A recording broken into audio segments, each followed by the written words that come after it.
spicy lemons. Make a strong lemon margarita. Yeah, baby. She is the queen of radio. PATU Loca has arrived on Paul Santisi Music Mastermind Radio. Hey everybody, of course, as you guys know, this is PATU Loca and you are listening to the Get Inside Me show on Spreaker Radio. I am so thrilled and excited, guys, because I have, for those of you guys who are big Paul Santini fans, of course you guys know I talk about Paul all the time.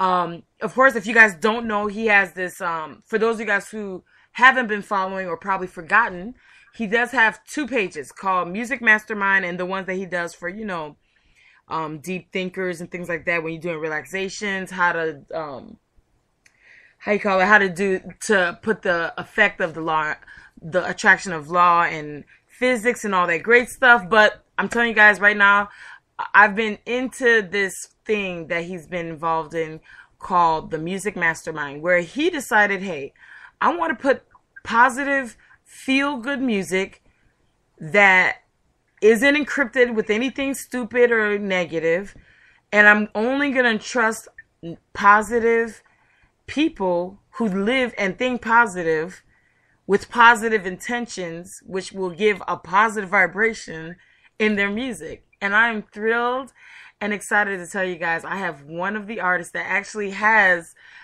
music with the Mastermind, including a lot of his very own. He is an intellectual lyricist. His name is Aaron Greenz. Hey, Aaron, how are you doing? Fantastic. How are you, Patu? I am so excited. Like, I'm very excited because, like I said, for those of you guys who may not know any and everything you would like to know about the Music Mastermind, especially Aaron Greenz, feel free to check the description box down below. We'll give you all and every information, all that you'd like to know, all his social media pages, to just click the links, and all his music as well. When I Googled you, I don't know what I was thinking. I don't know what I was anticipating or expecting. But when I Googled you and I saw you, I'm thinking, he doesn't look anything like I would think someone that I've read about after Googling you would look like. Right. I get that a lot, actually. And it kind of really made me smile. Cool. The reason it made me smile was because, I don't know, for some reason I thought you were going to be like a tyrant, someone that's a force to reckon with and everything. But when I saw you, you reminded me of someone like a laid back, you know, long-haired GQ / you know, skateboarder, like someone that you would never think. And you definitely show and prove that you can't judge a book by its cover. No doubt. So that's what I liked about it. And then what even took me for you much further was listening to your songs and your lyrics. So it was like, wow, so he is the real thing. Because, you know, a lot of times you have people that put out, this is what they are, this is who they are. Then when you really get into it, you're like, wow, I don't see it. You know, but you are the real thing. And it's just, you could tell it's just effortlessly that you are just like this. This is not something that you're saying, okay, I'm creating a brand. This is how I think the brand should be, and this is how I should execute it to make it work. You're not even a brand. You're just Aaron Greenz. That's it. Right. And so that's what's very cool. Now, what I wanted to ask, and the question, of course, I'm sure a lot of people wants to know, since you have like very strong, conscientious type lyrics, the name Aaron Greenz, is that really your name, or is that a name that you felt like, okay, this name, this is what it stands for me, and this is why I call myself Aaron Greenz? That's my name. So your real name is Aaron Greenz? Yep. Now, it's not Aaron Greenz, it's Aaron Greenspan, but I just put the Z instead of the SPAN, and then I'm just Aaron Greenz. So what are your thoughts when people, like when you perform or when you have to do, when you're doing shows and things, and everyone is just hyped on you but never really seen you, and when they seen you and hear you, they're like, oh my gosh. Right. It's you know, it's exciting. I think it's fun to get that reaction of, well, that's you on this. That's only you on this song, or like, oh, you make music, yeah, right, and then they hear it and they're like, wow, you know, that's Now, what I appreciate about what I read about you says, think rap sucks, so does Aaron Greenz. He'd rather be pegged as an artist creating rhythm and poetry. Right. And so when I'm hearing that, I'm thinking, it just reminds me of what it takes it back to what music was really intended to be. You know, where it was something that brought all types of emotions when you hear it. But at the same time, it was to either uplift or educate or just to help you get through whatever ordeals. Because that's what music is all about. Connecting those that never knew they had anything in common. You know? And when I heard you say, when I read that you don't call yourself a regular artist or anything, you are just a person who does rhythm and poetry. When you say that to people, do they think, wow? I don't really know what people think, but I know from what I gather from their expression is they kind of it goes over their head a lot. You know, when I say I rap, but it's not like rap; it's rhythm and poetry. It's an acronym. Mm-hmm. You know, when I explain that to people, they kind of just look at me like, huh? Yeah, because from what it says you mix up intellectual lyricism with an edgy, idealistic verse. So it's like the creme of the creme, like a KRS-One and all the good rappers back then type of... It's like you're bringing that back, as if it never left. Right. So when you listen to music, what kind of artists or what kind of music do you listen to? Honestly, I like anything that's like upbeat, positive. If it's going to have lyrics, I want it to be either inspiring or education, make me think, you know, stretch my imagination, or make me feel good. Other than that, I like to listen to, I don't know, like dubstep, electronic kind of music, because it has that quality of driving and just like making you feel awake and energetic, and that's kind of like how I like to feel. So that's what I listen to. So for you, have you ever had an opportunity to perform with other artists that you were like, man, you know what? It's so crazy, but somehow, some way we inlined, and it out of nowhere, who would have thought? Yeah, absolutely. Many occasions. I've had a lot of really good experiences being able to perform in very diverse locations with a lot of different types of artists, anywhere from mainstream rappers to reggae artists to just jam bands, rock and roll, jazz, blues even, and it's been awesome to be able to come together and combine talents with those kind of people, and it stretches your boundaries and pushes you to do new things and have new experiences and look at it from different perspectives, which is always beneficial. You know, for me, because I love reggae roots and Caribbean music, you know, like reggaeton and all that, so I'm always, you know, trying to snatch as many people I can into that type of genre music. But when I heard your music, it was more like, okay, no, he's part of our crew. He's the Caribbean crew, because that's where I was like, because when I listened to the songs, it put a smile on my face, and I really liked it. And then what topped the cake was the music that I heard for the Music Mastermind for Paul Santini. So for yourself, how did you get in line with someone like Paul Santini to go ahead and say, okay, yeah, I'm going to make songs, positive music like this? Well, it's kind of a funny story. I guess I made friends with this guy at a meditation retreat, and he's a really cool guy. His name's Michael Post. Look him up. He's got some cool stuff, too. You can find him on Facebook. And he introduced me to this lady named Diane, and then I was talking to Diane for a while, and Diane is super awesome.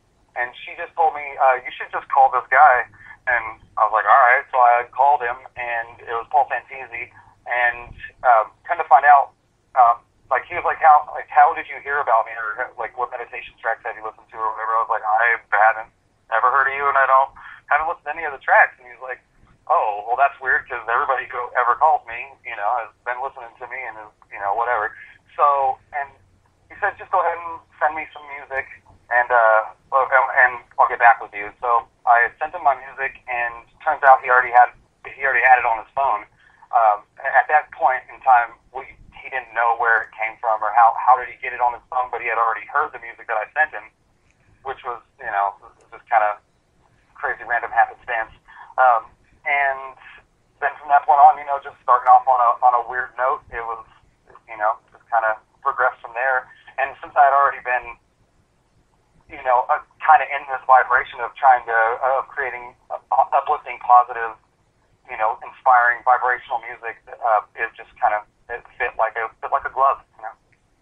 Now, for those out there who may not know, because, by me being what I would call a chocolate sister, a lot of people would assume, okay, when I talk about feel-good music, when I talk about the way you live, the think and speak brings vibrations and stuff, a lot of times they're like, oh my goodness, that sounds like some hocus pocus, woohoo, like you're way out there type of stuff. And it's like, hello, this is not just for like the rich and famous. Like this, you don't need a membership to think, be, and live positive. And that's how somehow, some way, I was like, I need a new way to learn how to get myself in Zen, zone in my energy. And, other than praying and doing my Bible, I need to find a way to magnify my spirituality and with, and my relationship with God. And by that, somehow, somewhere, I just fell into Paul Santini. So it's like hearing me say that, and then now hearing someone so wicked with his lyrics saying the same thing. And now you end up having to do music from the same guy that asked you, do you mind making music for this music mastermind, who happened to have your songs without him even knowing he was listening to your songs. So, like, for you, what do you think about the whole law of attraction and all of that? Well, I think it's awesome, obviously, and it's just been. I feel like there's a lot of gaps in the original teachings of it, like The Secret and everything. It's good and everything, but I feel like there's things that are missing from it that are now being clarified through higher levels of teaching it. Like Paul Santini knows he knows how to bridge those gaps, and I think it's definitely something that's worth looking into, investing some time into practicing and studying, especially if you're not satisfied or happy or actually just grateful for everything in your life, and maybe you want to give some thought and attention to figuring out how to attract what you would be grateful for and what could be absolutely positive. Now, with the song that you have called Manifest Light, because I noticed for all of your songs, all of the lyrics, not only the lyrics, all of the names that you call your songs are not the norm. And then the good thing about it is for you to be, I can't just put you in one category and say you're a rapper, because you're dynamic, how dynamic you are with music and how you push the boundaries with every track is kind of hard to just put you in one category. But it's like you have a song called Mama Day 1, then you got Don't Talk 3 mixed down, then you got Original Rough, then you have Doe, Sneak Preview, Dreamin'. You got all these? Where are these all on SoundCloud, huh?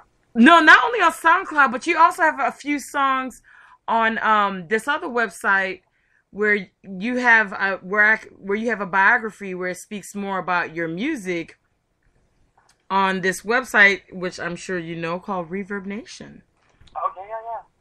Oh, then you also I haven't managed that site or that page in so long, but yeah, those songs that you just mentioned, those are all like kind of unreleased songs, I guess. Mm-hmm. The Mama's Day song, obviously, I wrote that for my mom for Mother's Day, and Don't Talk is like, I don't know, I wrote that a long time ago when I was going through this bout with Christianity and trying to explain some of the different aspects of it that I feel like are left out from all of the teachings.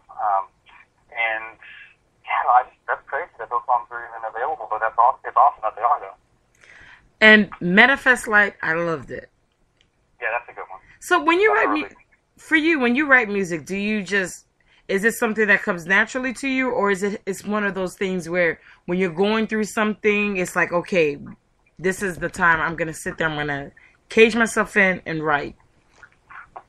It really depends, man. I guess it can go either way. Sometimes it's, I get a spark of inspiration and I'll just it doesn't matter what's going on or who's around or whatever. I'm gonna write this song, and I don't need a beat. If I have a beat, good. If I don't, no problem. Sometimes it's like I have a topic in mind that I want to write about, and that's when I'll write down. I'll sort of get into a space where I'm not going to be bothered and put on a beat and just get real deep into it. Some other times I just like spend some time researching and developing my ideas and my understandings about certain things, and then after I gain so much knowledge and understanding about something, I'll just write a rhyme about it. And even other times, like I've had a lot of opportunities to write theme songs or like kind of commercial type music for different businesses or topics or whatever. And in those cases, what I'll do is I'll just get all the information in front of me and take it and just pull it and put it into rhyme form. And that's so yeah, it goes all different ways, whichever way it is at the moment. It's always good, and it's always for making somebody feel good, making somebody just feel better about life for themselves. So for yourself, if you don't mind me asking, what is your nationality? Because you look incredibly exotic. It's just, there is no way you could be just a regular man that's from California. That's just impossible. Like, your parents have to be from somewhere. No doubt. Well, I guess I'm Jewish and Hungarian and with like just a little dash of Swedish. Thank you. Because I'm sitting there, me and my sisters were trying to bet, and my sister, she bet right. I put Irish and Jewish, is what I thought. But she did a good one. Drink with some Irish people, probably won't be able to hang with them, but. So, like, for you, do you ever look back and you think to yourself, like, wow, oh my goodness, like, who would have thought, at this point I would be doing music? Like, this is my life. I'm an artist. I've been doing music for so long, and it kind of feels like it was something that I've done since before this lifetime. It's something that's been embedded in my soul. It comes so natural to the point where it almost feels like I've tried to stop doing music. Like, I've made the resolution in myself that I am not going to do music anymore. I'm going to focus on things that are going to build the life and blah blah blah whatever. So. And even then, the most I can go is maybe like 2 months. 2 months out of my life, if I don't do something musical, then I feel like I'm wasting away, and I have to. Like, so yeah, music is just part of me. Now, for you, when did you realize that, music is my thing? That's my passion. That's what I want to do. I guess forever. I mean, I wrote my first song when I was about 15 years old, and I haven't stopped since. So for yourself, like, do you ever, like, when you wrote that song for your mom, is it one of those moments where where for you and your mom, you think to yourself, like, wow, because I'm sure there were times, because every artist, or well, not every, but some artists have moments where when they think in the beginning, some people by accident fall into their talent or fall into what their thing really is, and they don't really necessarily know it. Just like an artist I interviewed last week, he said, well, it's not until I went to college, it just so happened that my roommate did music and had a studio. So I was like, hey, and then so it's like, I wonder, for someone like you, how did, like, you said your first music was at 15, but did you always know you were going to do music before you wrote your first song at 15? I guess not. No, that's a good point. I couldn't say that I knew I was going to do music before I wrote any songs, and I can't really say that I ever knew that I was going to do music. I just know that I have to, and I only know it in the moment. It's just something that it's inherent inside of me. It's a piece of who I am, and I can't. It's like you can't really have Aaron Greens without having music, and so it's just, yeah, it just is. After listening to all your music on ReverbNation, YouTube, because I saw that in June 2000, that you had you had yourself a video where you were showing us what you got, which I was like, dang, and you did it with long hair. So it's like it's crazy, because I would think, what's okay. The thing I'm trying to put out, the question I'm trying to ask you is, for someone like you coming from California and hearing your lyrics and how raw you are and how you actually see everything for what it is, because in life, what made NWA was because they didn't hold no punches. They spoke the truth. They weren't putting out music that was like, hey, this is gonna sell. It was like, hey, this is what's really going on. And the same thing with Run DMC and Tribe Called Quest, all those type of artists. And it's so crazy because you're so young, yet it's as if I actually reached in and grabbed you from then to bring you to now. But you're working, and your music is old school, but at the same time, it's relatable for the now. Right. So do you ever have people that are like, man, how does he know, like, to talk about serious tribulations, about going through roughness in life and everything? And this is, for a lot of people, would say, this is a white guy. What does he know? But the way you talk and the way and the words that you use is most definitely like you've been exposed to a lot. No doubt. Yeah, I guess it's just like you said, I've been through a lot of different things and been kind of forced into having to explore some of the darker sides of life, and have done a lot of research into the way things are working and running in this world currently. Pretty much growing up in the hood and just seeing the way how people treat each other and how the value that people place on life and how they treat each other. I just knew that there has to be something better. There has to be a reason, and there has to be a way to get back to the way I know things should be and they're supposed to be. Where people are there for each other, and we work as a team, not as opponents in this game to get more of this paper mache. And that's why that's been a big driving factor in the things that I try to express through my music. And at first it started out as trying to reveal those truths, like trying to raise awareness of the Illuminati and all that kind of thing. And at a certain point I realized that the way that I was talking about it, the way that I was approaching it was pretty much just giving more power to that agenda of keeping everybody scared and against each other, because when we're against something, it's automatically against us. It's just the way it works. If you stand against something, it stands against you. So after a while, I came to the resolution that it's not. I don't need to raise awareness about that, because people are going to find out about that anyways.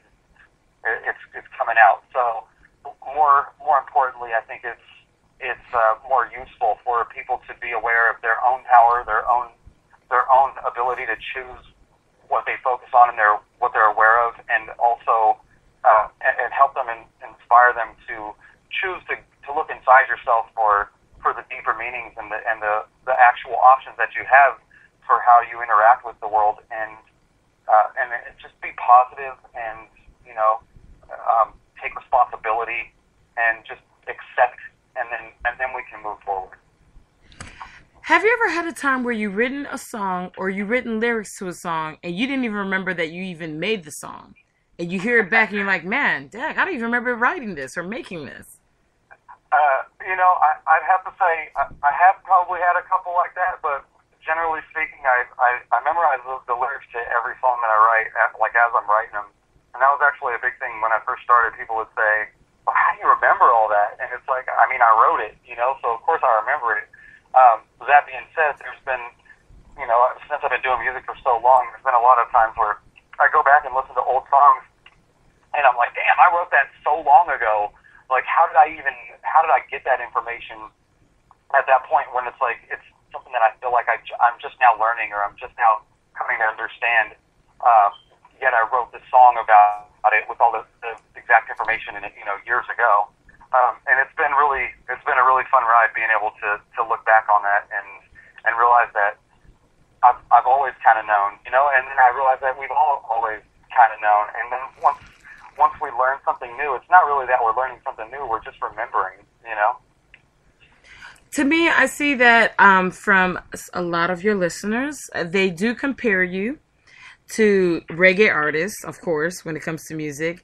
And at the same time, I've also seen them compare you to artists like Eminem and the group that he was also in.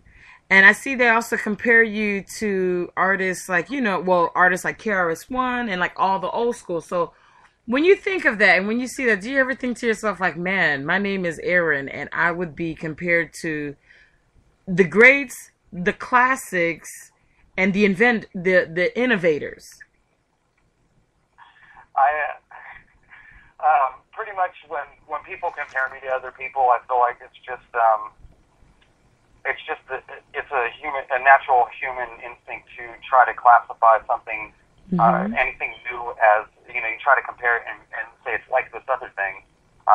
And I'm not saying that it's, not flattering and everything, but I don't really feel like I'm like anybody. And, because, obviously from the list of comparisons of things that I'm compared to, anywhere from, like you said, KRS-One all the way to like Frank Zappa, Weird Al Yankovic, these are like completely like different levels of talent and the way that they express themselves and whatever art they make. So just being that I compared to such a diversity of different avenues of expression just kind of tells me like I'm either not like any of them, and it's just a stretch for people to try to understand and make sense of what they're experiencing with me, or that I myself am incredibly diverse, and I feel like the former is probably more true. No, you are. I see that you did a re-release of your album that went global, and it was titled Global Greenz. Yeah, Global Greenz. Yeah, I actually have there's Global Greenz 1 and Global Greenz 2. Global Greenz 1 was the first album that I put out there, and it was it was a lot of my first songs, and then Global Greenz 2 was I don't know, I think probably like 5 years or 3 or 5 years later, and it was a lot of the newer stuff that I had been working on at that time, and that was more of the first album, Global Greenz, was just all pretty much focused on my coming into my lyrical ability and practices and stuff like that. And it was a lot of fun, it was just a lot of fun songs, not really any intention behind it or purpose, just kind of just being lyrical. And then Global Greenz 2 was actually the one that was focused on bringing to light the troops that hide in the shadows and trying to raise awareness of those type of things. It had songs like Chemtrails, had songs like Bohos, which is Bohemian Grove, things like that. And yeah, both of those albums were both excellent, in my opinion. And lots of people cite Global Greenz 2 as their favorite album of mine. Now, when will you drop your next album? It's soon, man. It's really soon. I have it ready to go pretty much. It just needs to be pressed up and put out there. I was just about to say greenified. Yeah, it just needs to be greenified for sure. My goodness. I am so proud of you, and doing all my searchings and all my homework on you, I'm just so blown away, because it's like seeing how fascinating you are. It's like, oh my gosh, you're this young and you're doing so much with music, and your plateau of music is in a whole different level. And like you said, it's going to be hard for people to compare you. I can't compare you. That's why I just said you're just Aaron Greenz, because it's like you're just an entity of your own. You're breaking grounds and things. Like, you remind me so much of people like Bob Marley and so many like conscious music. So the only thing I can say is, yes, you are the intellectual lyricist, So for those of you guys who would like to know more about Aaron Green and his up and coming album when it is released, please feel free to check out all the links and all his information and bio in the description box down below. Don't be afraid to like, share, because remember, sharing is caring, and commenting on any and everything Aaron Greenz, and hitting up Aaron Greenz yourself. This is PATU Look on the Get Inside Me show. And Aaron Greenz, any last words? Love y'all. Stay positive and accept and love each other, man. Don't forget to check him out, as well as Paul Santini on Music Mastermind. Good night, everybody. Check you out next Tuesday.